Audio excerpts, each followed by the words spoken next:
29 de maio de 2025, no meu local de trabalho em algum lugar do DF. Há alguns dias eu parei para ler novamente A Águia e a Galinha, é do Leonardo Boff. Então tem de tudo um pouco, né? Fala de uma águia que virou uma galinha e da jornada do seu, entre aspas, dono, para que ela volte a ser águia. E aí há todo um contexto, uma série de coisas, e no final das contas a águia volta a ser águia. Mas eu quero falar sobre influência, né? Como o ambiente te influencia, ou para o bem ou para o mal. E no contexto do livro é justamente isso que acontece. A águia, obviamente, nasce águia, porém, ela passa a conviver com galinhas e ela se torna uma galinha, faz tudo o que uma galinha faz e desaprende de voar, ela não sabe voar. E aí, como eu disse, o contexto é para que ela volte a ser novamente águia. E aí tem alguns conceitos acerca da teologia, da libertação, acerca da influência, todo um contexto espiritual, contexto humano, né? E é bem interessante o livro. Mas a gente pode ficar com a parte da influência, né? Foi isso que eu extraí, queria comentar um pouco.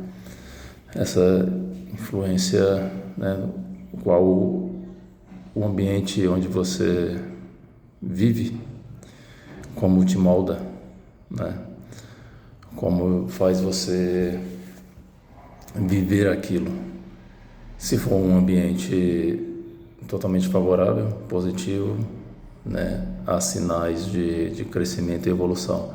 Se for o contrário, um ambiente destrutivo, negativo, você se torna uma pessoa assim, negativa, de cabeça baixa, e pode se tornar até, entre aspas, um bicho fora do seu cativeiro, né?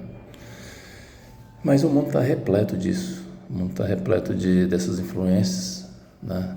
Que nos amolda de fora para dentro e faz com que a gente fuja da identidade e daquilo que realmente nós somos. E me atrevo a dizer que 90% do que a gente consome externamente deixa a gente nesse aspecto que foge da nossa natureza, que foge dos nossos princípios, que foge daquilo que a gente aprendeu quando criança, quando reteve e quando foi também moldado pelos pais, educado pelos pais. E nós somos uma espécie totalmente influenciáveis, né? Somos mais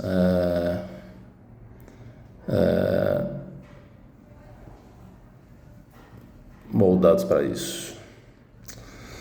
Moldados não seria bem a palavra, mas a gente sempre faz algo que não é pra gente fazer. Não é pra gente fazer. E a gente vai lá e acaba fazendo. Por conta da influência, por conta do ambiente, por conta da falta de identidade, né? A gente pouco tem de um referencial assim sólido e leve essa referência até pro resto da vida. A gente é como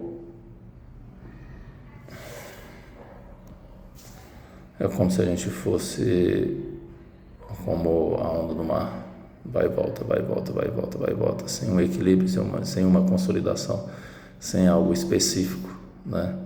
Toma um rumo e vai naquele rumo, naquela trajetória até o final. Não, a gente tem altos e baixos, vai e volta, vai e volta, vai e volta. E isso é complexo e estranho ao mesmo tempo, né? Porque todo mundo quer ser diferente e acaba que todo mundo se torna igual. todo mundo consome as mesmas coisas, cada um tem a sua opinião, sendo que não é nenhuma opinião, porque outros pensaram ou tiveram aquela mesma opinião e a gente só bebeu da fonte. Mas é sempre para o lado negativo e não algo que construa algo verdadeiro, frutífero. Isso é o mais danoso e mais estranho, né? Muito estranho, muito estranho. Mas a gente tira algumas lições desse livro, né? Que é justamente isso, o resgate da nossa identidade. O resgate da nossa identidade.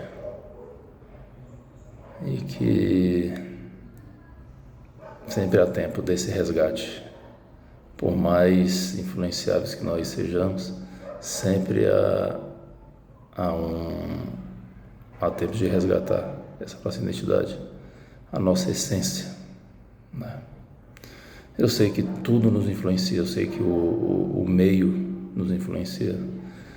Tem até um assunto também interessante que fala sobre o livre-arbítrio e diz que nós somos condicionados a fazer aquilo, né?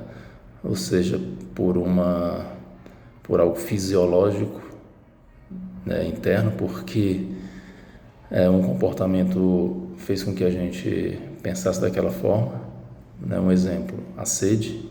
Então são vários comportamentos, principalmente fisiológicos, que vai despertar e vai fazer a pessoa sentir sede. Logo ela vai tomar água para saciar aquilo que o seu organismo determinou, o seu cérebro processou e a vontade veio, a sede veio, e aí você acaba tomando água. Então é uma série de comportamentos condicionados, assim como outras coisas, assim, até como a gente se comporta, como a gente vê, enxerga em determinados assuntos, né? E acaba tendo aquele tipo de comportamento. Enfim, é um assunto bem interessante, né? A neuropsiquiatria fala muito sobre isso, né? Desses comportamentos.